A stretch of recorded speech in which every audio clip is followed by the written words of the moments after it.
1.100.000 adolescentes brasileiros sofreram relação sexual forçada, segundo a Pesquisa Nacional de Saúde do Escolar realizada pelo IBGE. A maioria tinha 13 anos ou menos quando a violência aconteceu. A pesquisa também traz dados sobre assédio sexual. 26% das meninas entre 13 e 17 anos relataram já ter sofrido esse tipo de assédio.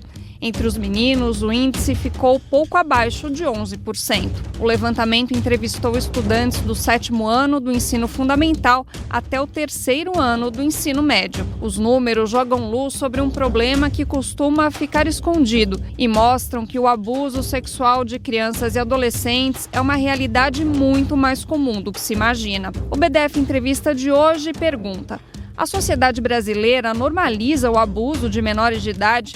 Quais políticas públicas poderiam reverter esse quadro? E qual a importância da educação sexual nas escolas? Olá, eu sou Raquel Setz e começa mais um BDF Entrevista. Obrigada pela sua companhia. E hoje a gente vai falar sobre esse tema bastante difícil, o abuso sexual, o assédio sexual contra crianças e adolescentes. E para falar sobre esse tema eu recebo aqui o Lucas Lopes, que é secretário executivo da Coalizão Brasileira pelo Fim da Violência contra Crianças e Adolescentes. Lucas, obrigada pela sua participação com a gente. Obrigado, Raquel, pelo convite para a gente conversar sobre um tema urgente. Eu fiquei bastante chocada com os dados dessa pesquisa e eu fiquei me perguntando, né? Acho que se você sair na rua e perguntar para qualquer pessoa, fizer o que em jornalismo a gente chama de povo fala, o que você acha de abuso contra crianças e adolescentes, acho que todo mundo vai condenar, independente da orientação política, religião, enfim, acho que é algo que existe um consenso na sociedade brasileira de que isso é errado, diferente, por exemplo, quando a gente vai falar de estupro de mulheres, né, que já tem toda uma carga de preconceito aí. Mas na prática a gente vê que é muito disseminado, então existe uma condenação no discurso, mas uma normalização quando a violência de fato acontece? Explica pra gente. Não, exato, e é uma sensibilidade social seletiva, porque a narrativa, o discurso, a defesa dos direitos de crianças e adolescentes está presente no imaginário social, mas a prática ela é o oposto, como você disse. E uma das questões é exatamente o fato de que essa é uma violência predominantemente intrafamiliar, que é uma violência que acontece no contexto doméstico, no contexto das famílias. Então existe um deslocamento moral do debate, que é como se a sociedade estivesse dizendo: é um problema que nós temos, nós não sabemos como enfrentá-lo, ou nós não queremos enfrentá-lo, porque no fundo é um problema de como nós nos relacionamos domesticamente, é como nós nos relacionamos no contexto intrafamiliar, né, nesse imaginário de família e de lugar seguro, a casa como um ambiente seguro. Uhum. Queria te perguntar então, existe um perfil do abusador de crianças? Porque acho que a gente tem muito no senso comum que é aquele cara solitário, meio esquisito, que fica olhando as crianças brincando na praça de um jeito meio estranho, mas não é exatamente essa pessoa o maior problema, né? Exato, e tem também um imaginário, né, uma narrativa muito presente, que coloca o autor de violência ou a autora de violência como uma figura monstruosa, num beco escuro, e por isso que é importante conversar sobre isso, né? Quer dizer, o desejo pelo corpo da criança e do adolescente, nos termos clínicos, né, uma parafilia, né, que é a pedofilia, ela não necessariamente significa essa pessoa que possui esse transtorno e que vai ter um desvio, né, comportamental, não necessariamente ela vai cometer o crime de estupro. E isso é fundamental para a gente deslocar essa conversa para o lugar da saúde pública. A gente precisa falar sobre violência sexual contra crianças e adolescentes separando um pouco as coisas. Ou seja, nem todo mundo que comete o crime de estupro de vulnerável possui esse transtorno, possui essa parafilia, é pedófilo. Então, essa separação, entrando nesse debate de saúde pública, é muito importante. E o que geralmente narrativas têm feito é deslocando, né, mantendo esse imaginário, essa crença de que quem comete o crime de estupro é pedófilo ou pedófila, e isso não procede. Uhum. Eu já ouvi, né, relatos de gente que estuda bastante esse tema, que tem também a questão, por exemplo, principalmente quando se fala de exploração sexual, né? Então, naqueles locais onde meninas muito jovens, de 11, 12 anos, entre 1 milhão de aspas, tá, se prostituem, porque criança não se prostitui, né? Ela é explorada sexualmente. Então, eles explicam que o homem que busca essa criança, ele não vê essa criança como criança, né? Ele vê como uma mulher. Explica um pouquinho isso pra gente. A exploração sexual inclusive, como uma das piores formas de trabalho infantil. É importante colocar a categoria da exploração como uma forma de trabalho infantil. É um fenômeno de difícil compreensão e de difícil abordagem, porque, em geral, as adolescentes, né, as crianças, elas são encurraladas para esse lugar, nunca é uma escolha. É muito importante que as pessoas entendam isso, né? É um contexto que faz com que essas crianças e adolescentes sejam colocadas nesse lugar. E o autor, a autora dessa violência, né, quem pratica esse crime, nem tem consciência muitas vezes de que isso é um crime, porque, como você diz, está se relacionando nesse entendimento de que ali é um corpo que é desejado e que pode ser explorado, né, e por isso vem essa expressão da exploração sexual.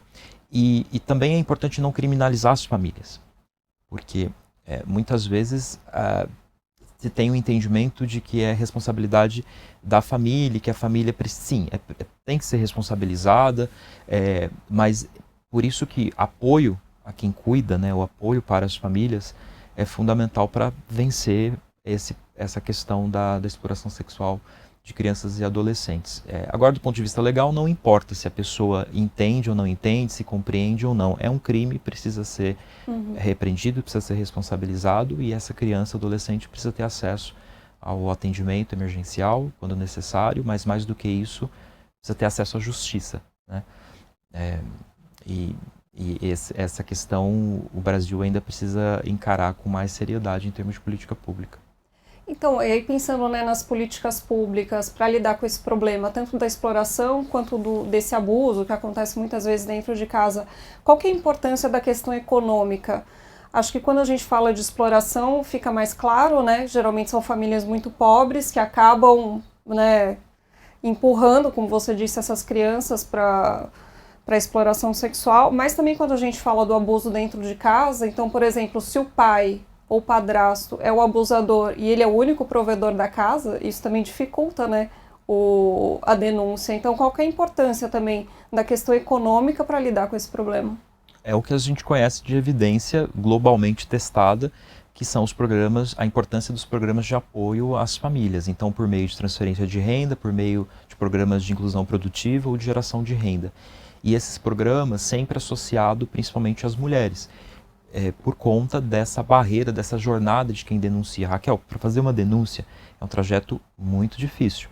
São poucas as denúncias que são feitas. A notificação, a subnotificação dessa violência é enorme, né? Então, a maioria dos casos, o que a gente conhece, não chegam às autoridades. Então, essa criança ela não vai receber o atendimento.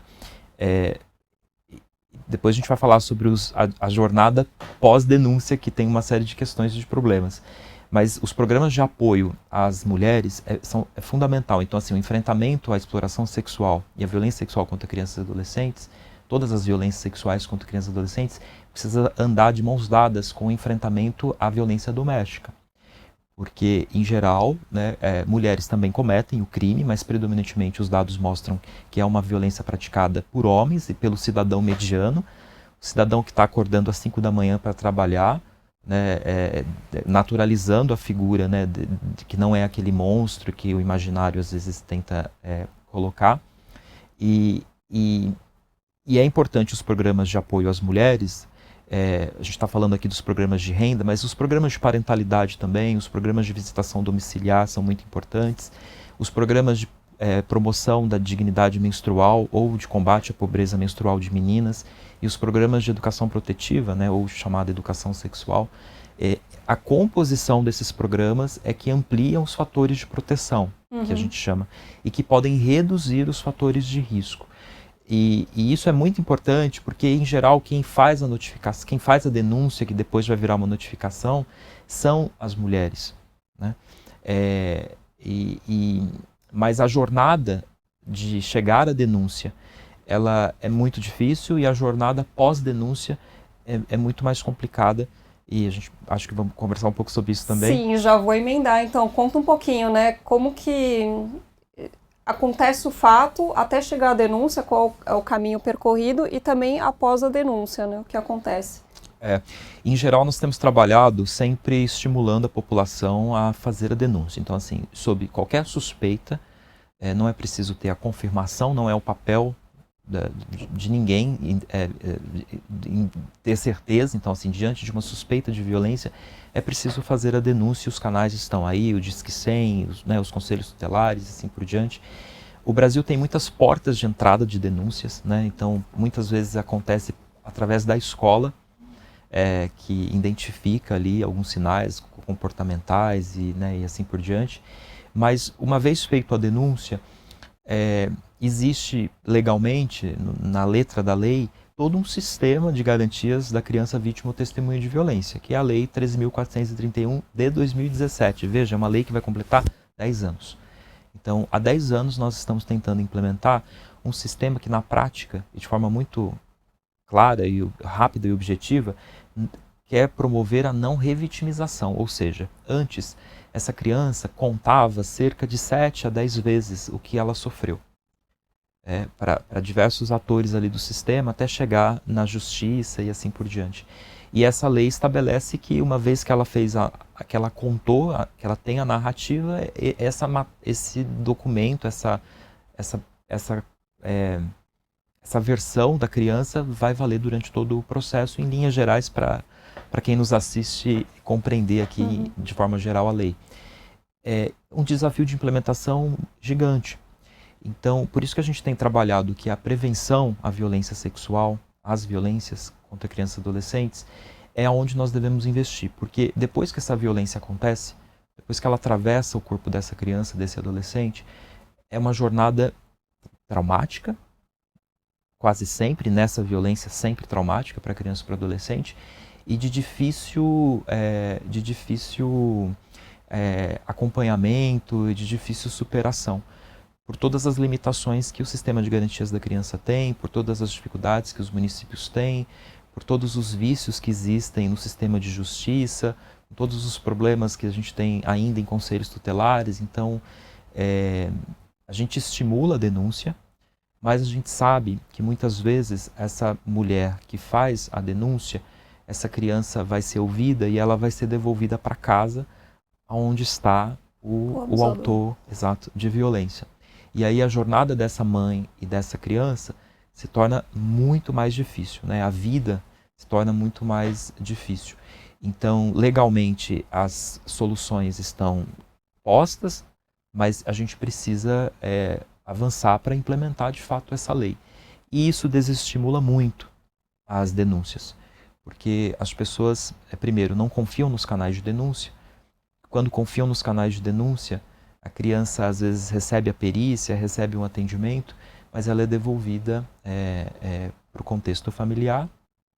Isso é importante, a gente não quer que as crianças sejam institucionalizadas, né? Ela tem o direito à convivência familiar, mas essa violência tem essa característica, né? O autor está dentro de casa. Mas aí qual seria a melhor solução? Não tirar a mulher e a criança de casa, tirar o abusador, mandá-lo para onde? Sendo que ainda não tem uma culpa confirmada, né? Exato. Então esse é um dos mecanismos, que é afastar o autor de violência do convívio, e não a vítima e o denunciante, nesse caso que a gente está trabalhando, né, como um autor, o homem, em hipótese o pai daquela criança.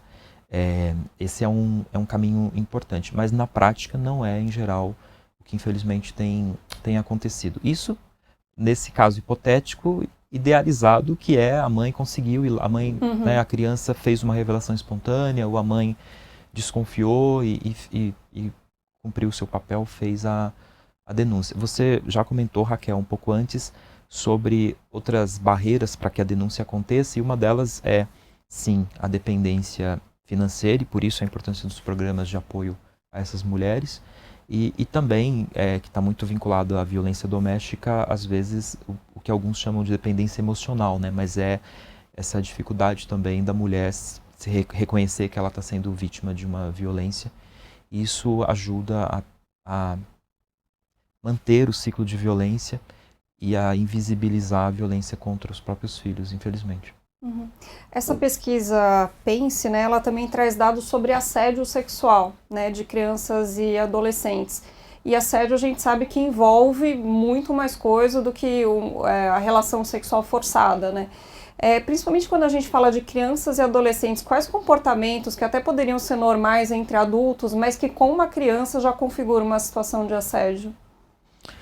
Eu queria comentar sobre isso, em especial a importância que a gente tem, que é preciso dar ao trabalho com os meninos.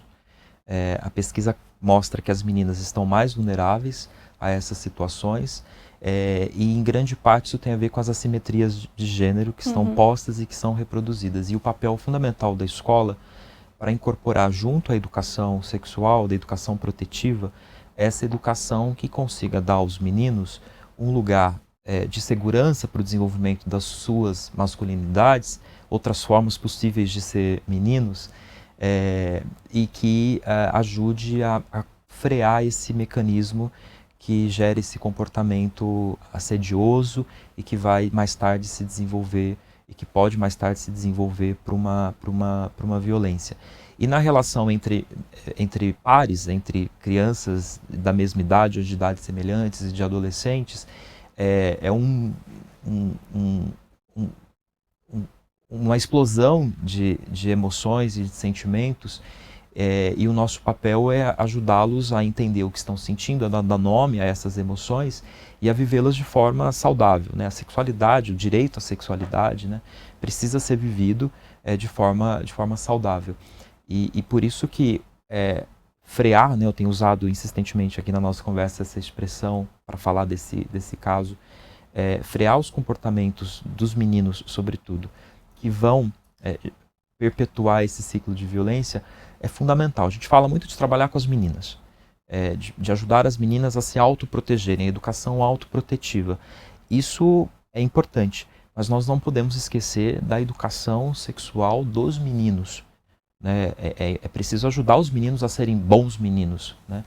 E a gente ainda tem poucos programas, poucas iniciativas direcionadas para os meninos. Como a gente tem poucas iniciativas e programas direcionados para os homens, e acho que é importante a gente falar também, o Brasil tem absolutamente quase nada, tem pouquíssimos projetos sendo pilotados, né, no atendimento aos autores de violência.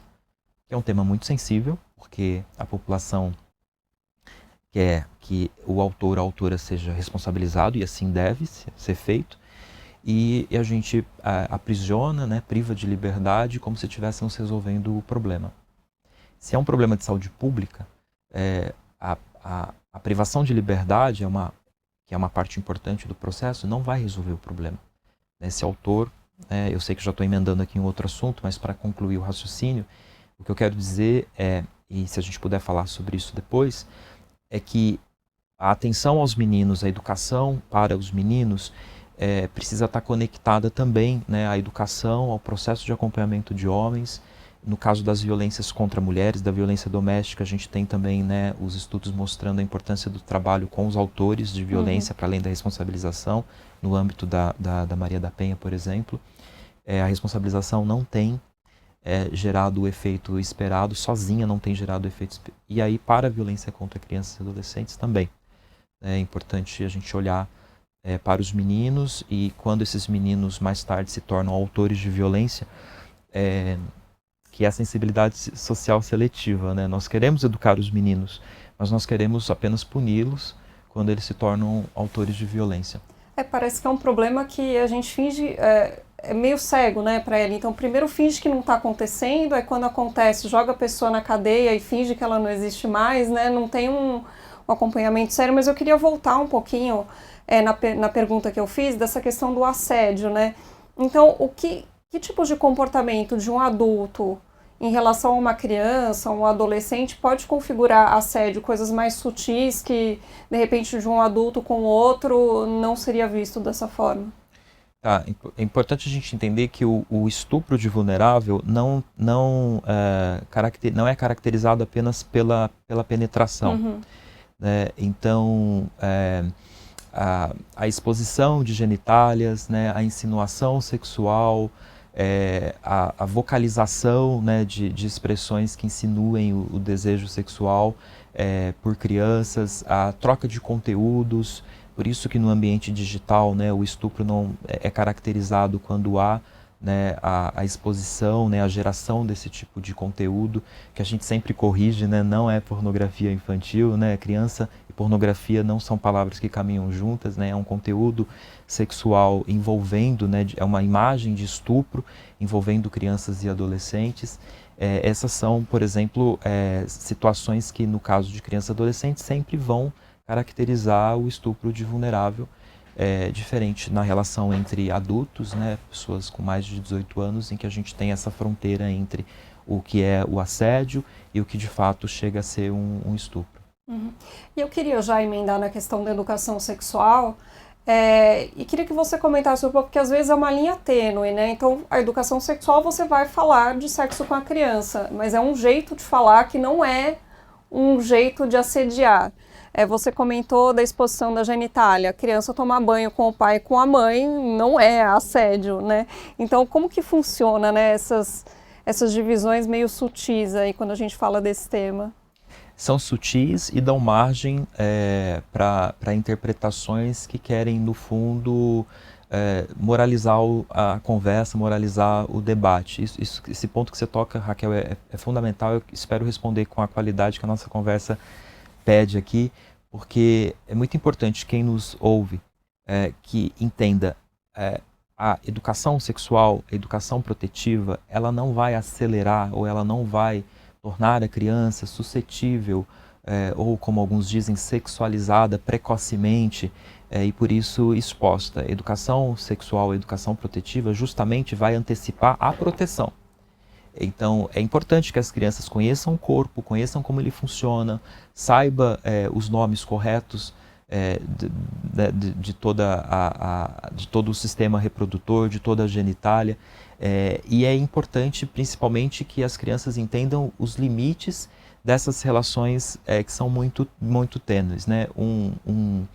Às vezes a gente vê em alguns materiais, né, que dizem, olha, ninguém pode tocar na sua genitália, né? Ninguém pode tocar nas suas partes íntimas. Às vezes aparece assim, depende, porque o cuidado de um médico, né, acompanhado da mãe, do pai, do responsável, do cuidador, da cuidadora, o cuidado durante o banho, durante a higienização. Então, como de fato é uma linha tênue, mas que a gente quer sempre esclarecer de que o toque de cuidado, o toque de responsabilidade é um toque em que a criança é estabelecida uma relação de confiança entre a criança e que não é um toque que pede segredo, não é um toque que é feito às escondidas. Eu acho que essa é a principal diferenciação. Uhum. Porque também, né, uma pessoa ali com o papel de cuidador, de cuidadora e que se aproveita de uma situação de cuidado, como a higienização de um bebê durante o banho, por exemplo, ou numa troca de fraldas, pode realizar uma manipulação que é uma manipulação com uma intenção abusiva, que é uma intenção de obter prazer. Uhum. Né? Eu acho que essa é a principal diferença. E uma forma de simplificar é dizer que todo toque que envolve cuidado é um toque que é feito, que não é feito às escondidas, é um toque que não pede silêncio. E esse ponto é importante porque as crianças e adolescentes e mesmo pessoas adultas que sofreram violência sexual na infância ou na adolescência podem levar muitos anos para identificar que foram vítimas. Sim. Porque a violência nem sempre ela vem associada, ela nem sempre vem acompanhada à dor física. Né? E por isso é importante a gente falar sobre isso e falar abertamente sobre isso. É importante que essa conversa aconteça em casa, mas é importante que essa conversa aconteça na escola, porque é uma violência que ela, predominantemente, a gente já falou, intrafamiliar. Então eu não posso depositar toda a responsabilidade ou eu não posso confiar à família apenas a responsabilidade de educar essa criança para todas essas coisas que a gente está conversando. É importante que a gente tenha um aparato do Estado, que é a educação, é uma política pública e um equipamento que é a escola, que esteja preparado para fazer isso. Né?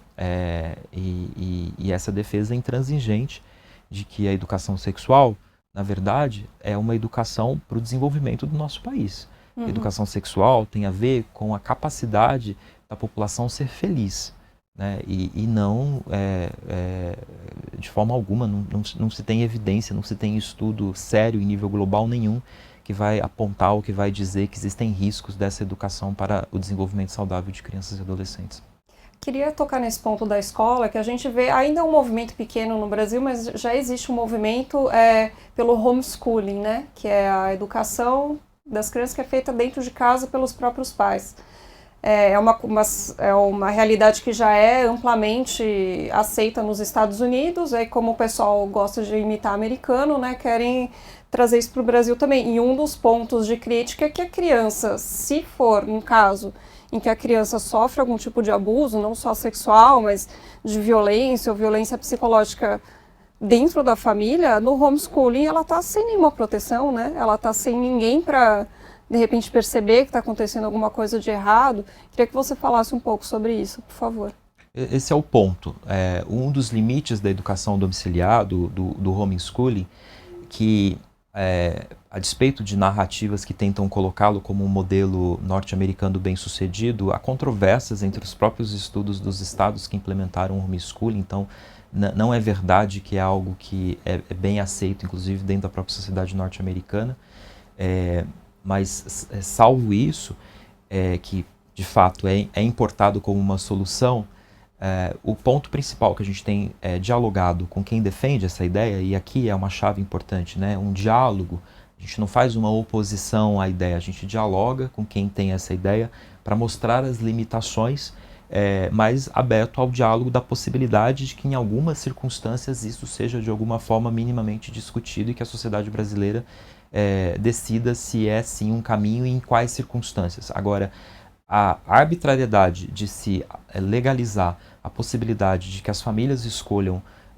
como e onde a criança vai receber o repertório para o seu desenvolvimento, para além do repertório familiar, a gente está falando, né, de aspectos da educação formal, é algo que tem muitas limitações em outros campos, inclusive o pedagógico, e na nossa conversa aqui, que de fato aceitar a possibilidade de uma educação domiciliar reduziria uma barreira de um fator de proteção. A escola, ela é um fator de proteção justamente pela possibilidade do convívio com outras crianças e adolescentes, da possibilidade de revelar espontaneamente que tem sido vítima dessa ou de outras formas de violência, e é a melhor possibilidade que o Estado brasileiro tem de que essa criança tenha acesso à rede de proteção e, no limite, se necessário, após uma violência ou uma violação de direitos, acesso à justiça. Então, esse é o ponto central dos limites da educação domiciliar para o caso brasileiro e para qualquer outro país. O homeschooling é uma pauta principalmente da extrema-direita, né? E eu queria comentar um pouco, né, o uso que a extrema-direita faz dessa questão do abuso das crianças e dos adolescentes, que é uma discussão que vai muito para um campo moral e é utilizada para atacar a comunidade LGBT+, para atacar museus, né, como se o problema não está aí, né, já sabemos que o maior problema é dentro de casa, na família tradicional, papai e mamãe. Isso tudo acaba desviando, né? Esse uso que a extrema-direita faz acaba desviando a discussão dos fatos concretos, né? Das questões concretas. É um problema isso, não? É um problema, é contraprodutivo. A extrema-direita ou qualquer outro lugar do espectro político que moraliza uma discussão que normativamente é uma discussão de direitos humanos, não sou eu que estou dizendo, é a Constituição Brasileira, o Estatuto da Criança e do Adolescente, são todas as normas que ali derivam. Então, os direitos de crianças e adolescentes, os direitos humanos de crianças e adolescentes, não é um produto de esquerda, de direita ou de centro, é uma conquista da sociedade brasileira. Uhum. É lamentável que alguns grupos desloquem, como você disse, essa discussão para a perspectiva moral e usem isso como ferramenta e como arma contra o que é considerado oposição no jogo político, né? Crianças e adolescentes não estão no centro do debate eleitoral, por exemplo, né? Mas a pauta de violência sexual, como ela tangencia esse imaginário social, ela é uma arma potente de mover as pessoas, ela é sempre usada, infelizmente, para atacar outros corpos, outros grupos, que também são vítimas de violência, mas que historicamente são mais do que a violência e por isso resistem e sobrevivem, estão assumindo lugares de poder e estão construindo novas narrativas. Então é muito contraprodutivo, Raquel, que isso aconteça. Em geral são narrativas sangrentas, são narrativas que exploram muito casos individualizados, né? A gente está conversando aqui, eu como especialista né, e à frente aí de um trabalho com 80 organizações, a gente nunca traz um caso individualizado, porque para falar de um caso individualizado a gente precisa ter acesso aos autos processuais, é preciso muita análise, isso é papel da justiça. A gente sempre fala dos dados, né, do fenômeno, e esses grupos têm usado de narrativas individuais porque isso choca, isso comove as pessoas e isso varre o problema para debaixo do tapete. Né? E aí como é um problema intrafamiliar, é um problema desse imaginário de família e que esse grupo tende a defender, né, essa família a qualquer preço, aceitar o que os dados trazem, o que a ciência tem mostrado, é muito duro, é muito difícil, né, porque destrói o núcleo da sua força política de enfrentamento à oposição, né? Que é essa defesa intransigente dessa família perfeita, dessa família abençoada, dessa família que dela depende toda a prosperidade, todo o desenvolvimento do país. Não é isso que os dados mostram. Então, é lamentável, repito, e acho que o convite é que o Estado brasileiro, né, que todo o espectro político, né, que toda a sociedade civil e também o setor empresarial, é preciso falar da responsabilidade do setor privado, que a gente consiga olhar para o problema com seriedade e com responsabilidade para enfrentá-lo. Porque transformá-lo em moeda de troca ou força de oposição política não vai gerar nenhum resultado profícuo para a política pública e nem para a proteção de crianças e adolescentes. Pelo contrário, vai, como eu disse, varrer o problema para debaixo do tapete e gerar mais um fator para o fenômeno que é de invisibilização e de negação, né, do problema. Mas como que a gente combate essa narrativa do pânico moral? Porque ela move muito afetos, né? Ela gera um pânico, enfim. Como que a gente luta contra isso e leva a discussão por um caminho mais produtivo? Dialogando exatamente com quem nos ouve, com a população, dialogando com as pessoas para que todo mundo entenda que esse é um problema que está mais perto da gente do que, em geral, a gente imagina ou quer aceitar. Né? As pessoas que não foram vítimas de violência sexual no Brasil provavelmente foram vítimas de alguma outra violência ou foram vítimas tiveram seus direitos violados em algum momento da sua trajetória. E se tiveram muita sorte, não foram vítimas de violência, testemunharam violência em algum momento, Raquel. Então, assim, a violência, ela faz parte da nossa vida, ela é um fio que vai costurando todas as nossas relações e que nós testemunhamos no dia a dia, no trânsito, nas relações de trabalho, nas relações entre adultos e que a gente naturalizou. Então, falar sobre a violência sexual contra crianças e adolescentes com o que a gente chama de cidadão mediano, né, com a população em geral, com a pessoa que está ali lutando, batalhando, né, tentando viver a vida com dignidade, para que ela entenda que esse é um problema nosso, não é um problema de um grupo ou de outro, é uma violência extremamente democrática, é uma violência que acontece em todas as classes sociais, a despeito de renda, a despeito de acessos. Então, mostrar para as pessoas que essa violência está muito mais perto e que é um problema nosso, e por isso a gente tem que falar sobre ela, e por isso que a gente tem que educar os meninos e as meninas para se autoprotegerem, por isso que a gente tem que falar com os homens sobre a forma como eles se relacionam com as mulheres e com o corpo das crianças e dos adolescentes. Né? É um passo importante para a gente mudar essa narrativa, porque é um tema muito especializado. Mesmo aqui tentando fazer uma conversa menos técnica, tenho certeza que eu usei algumas expressões que, para quem nos ouve, pode gerar dúvida do que exatamente significa.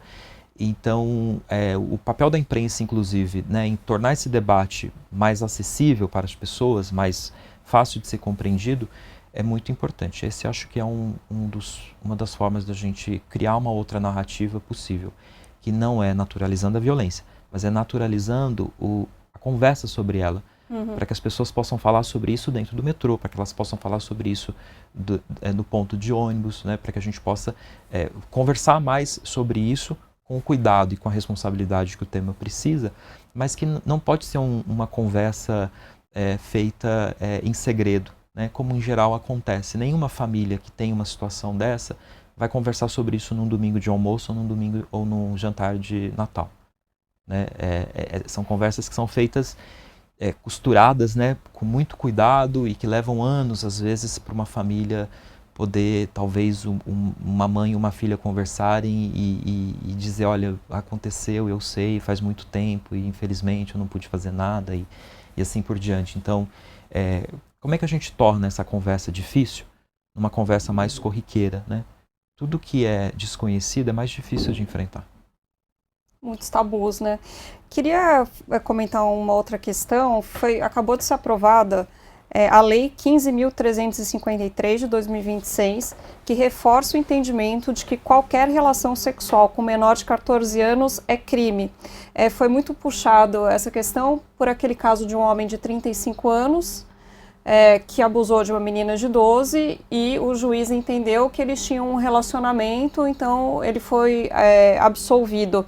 Queria que você comentasse como que a coalizão, como que você avalia essa lei, que ela só reforça algo que já existe, né? Então, o sexo com menor de 14 anos é estupro, mas ela vem reforçar que não existem atenuantes para esse crime. Né? Vem dizer o óbvio, nunca há consentimento. Mas é claro que, diante dos fatos, o Congresso gera fatos políticos e precisa dar respostas, é cobrado por isso, e essa lei é resultado que vem reforçar, né? Em geral, nesse campo, a gente tem legislações que uma reforçam a outra, com pequenas alterações, mas, como você disse, já muito antes prevista, né? O que o Brasil precisa, nós somos muito bons em produzir leis, nós temos leis, a mais recente sobre o ECA digital, uma das, se não a mais sofisticada do mundo, né, em termos de cobertura, o que o Brasil precisa aprender e se tornar melhor é na implementação dessas leis. Então, é importante, é uma resposta à sociedade, é dizer o óbvio que a lei já dizia, mas o nosso desafio, Raquel, é de fato fazer essas leis saírem do papel. E queria que você trouxesse alguns bons exemplos de fora do Brasil, de como essa questão do abuso contra crianças e adolescentes é lidado e como que isso está sendo revertido. Perfeito. A gente tem, na Coalizão a gente trabalha com um pacote que se chama Inspire. Nós aportuguesamos, que é um conjunto de 7 estratégias para pôr fim às violências. Então, são estudos com a melhor qualidade de evidência disponível. Então, são feitas, por exemplo, muitas meta-análises, né, que são verificações estatísticas entre vários artigos científicos, entre avaliações de diversas iniciativas e projetos. E o que essas evidências de qualidade melhor que a gente conhece em nível global mostram são os programas que estão relacionados à visitação domiciliar, aos programas de parentalidade, são apoios. O que é visitação domiciliar? São agentes de saúde, por exemplo, que visitam a família do bebê durante um período desde o seu nascimento, que começa no acompanhamento da gestação, o que no Brasil é o chamado pré-natal, e que depois do nascimento esses profissionais continuam visitando essas famílias e em cada visita levam um repertório, uma informação importante, como desde cuidados iniciais com os bebês até ensinar, né, como se gera os estímulos que são importantes nos 6 primeiros anos fundamentais para o desenvolvimento cognitivo, cerebral e de toda a vida daquela bebê. Então, esses programas de visitação domiciliar e os programas de parentalidade, assim chamados, que são percursos, não são cursos, são acompanhamentos com as famílias. Alguns são feitos apenas com os pais e as mães, outros são feitos específicos com módulos para pais, né, para homens e para mulheres, e alguns também são feitos envolvendo os pais e os filhos. Então, essas atividades, geralmente elas acontecem uma por semana durante alguns meses, então são intervenções pontuais, não são intervenções muito extensas. Esses programas mostram que eles ajudam as famílias a conversarem sobre coisas que sozinhas elas não conseguiriam, por falta de acesso à informação, por falta de repertório emocional, de abordar determinados temas entre si e com os filhos, os chamados tabus, que são muito presentes e não podem ser subestimados, né? A gente não pode dizer, você tem que falar com seu filho sobre educação sexual. A família muitas vezes não sabe nem por onde começar. E por isso alguns materiais para falar dos programas, mas também para falar de coisas que a gente consegue implementar hoje no Brasil, que são os materiais que estão disponíveis, as cartilhas, por exemplo. Quero mencionar uma aqui, que é a cartilha Saber Liberta, do Instituto Liberta, que faz um trabalho seríssimo na agenda de enfrentamento à violência sexual contra crianças e adolescentes, que é uma cartilha feita para pais, para mães, para cuidadores, para os professores, e que tem roteiros com perguntas, como fazer as perguntas, né? Então esses materiais que são gratuitos, estão disponíveis, podem ser baixados, podem ser usados no celular, não precisam ser impressos. São materiais que ajudam as famílias a terem essas conversas e a identificarem sinais e a saber como fazer as denúncias e assim por diante. Então, esses programas, e queria mencionar também os programas que são poucos, né, em nível global, mas que já trazem alguns resultados também, que tem a ver com o atendimento aos autores de violência. Eu queria voltar nesse ponto, porque essa é uma agenda socialmente difícil de se vender no Brasil. É difícil falar sobre isso, vai falar, vocês estão defendendo os autores de violência? Então, como é que a gente cria uma ambiência social e política para a gente reconhecer o que os dados estão dizendo, né? Então, a gente precisa cuidar da população sobre esse aspecto. Mas antes que essas pessoas cometam o crime, né? Mas uma vez cometidos os crimes, então os programas também que têm acompanhado nos sistemas penitenciários os homens autores de violência, a gente tem evidências importantes de que eles ajudam na não reprodução, né, na não reincidência daquela violência. E para fechar, falar também do que eu já comentei no começo da conversa, dos programas de apoio a quem cuida. Nós não podemos sobrecarregar e responsabilizar as famílias, né, o chamado familismo, né, acreditar que a família é a única responsável. É um clichê, mas é o estabelecido na Constituição, é responsabilidade do Estado, da família e da sociedade, então é importante repetir, porque é o texto constitucional. Isso não é retórica jurídica, a gente tem que materializar essa discussão e dizer, a gente cobra das famílias, mas a gente tem que dar suporte a essas famílias. E por isso os programas, então, de habitação vinculado a mulheres, você pode colocar condicionantes como a obrigatoriedade de se manter a carteira de vacinação assinada e a obrigatoriedade da matrícula. Como é o Bolsa Família, né? Sempre bom com essas condicionantes, exato. É claro que não posso obrigar a matrícula se eu não tenho oferta de creche suficiente, né? Que aí é um outro problema também. Exato. Então, entende? Eu poderia encerrar dizendo que prevenção à violência contra crianças e adolescentes envolvem outras pastas, muitos ministérios da esplanada, muitas secretarias de governo, muitos departamentos de prefeituras. A gente precisa que a gestão pública entenda o que as evidências estão mostrando. Investir em programas de transferência de renda, de inclusão produtiva, de geração de renda, os programas de habitação, com essas condicionantes e com esse conjunto de programas, é o que pode ampliar os fatores de proteção. E, Raquel, por último, nenhum é uma panaceia. Nenhuma intervenção pontual vai resolver o problema. Educação sexual e reprodutiva, educação protetiva é importante, mas sozinha não vai resolver o problema. Todos esses programas que eu mencionei, eles precisam ser combinados. E por isso que a gente precisa levar a sério, porque a gente está falando de oferecer para o mesmo grupo populacional, para as famílias que a gente identifique maior vulnerabilidade, embora isso seja democrático, eu não estou falando de vulnerabilidade do ponto de vista só financeiro, essa família precisa receber uma série de apoios, né? E isso é sofisticado, isso não é simples de fazer. Agora, nós conhecemos o que funciona, nós sabemos das evidências e o Brasil precisa, o Estado brasileiro, o governo brasileiro precisa levar essa agenda a sério. Campanhas, intervenções pontuais, programas que não são escalados, iniciativas que nunca saem do piloto, não vão resolver o problema. Então, da mesma forma que a gente tem um grupo jogando a conversa para debaixo do tapete, moralizando o debate, nós não podemos correr o risco de vender soluções rápidas, mas não conseguir escalar isso, não conseguir negociar isso com os estados, não conseguir levar isso para os municípios no modelo que caiba na lógica e no orçamento dos municípios. Então, falar de prevenção é falar de desenvolvimento do país, mas é falar também de orçamento, é falar de financiamento adequado. Qual é o custo da prevenção à violência contra crianças e adolescentes? Ou qual é o custo da violência para a economia brasileira? E por isso que o diálogo também com argumentos econométricos, por isso que o diálogo com o Congresso sobre orçamento, sobre arcabouço fiscal, é um debate que interessa a coalizão, interessa a agenda de prevenção à violência. Porque a gente está falando do lugar na economia que essa prevenção ocupa. E dos impactos disso, inclusive em aspectos, por exemplo, como a capacidade produtiva da população, que é um argumento que está no espectro político em um outro lugar, mas que é fundamental a gente discutir sobre isso também.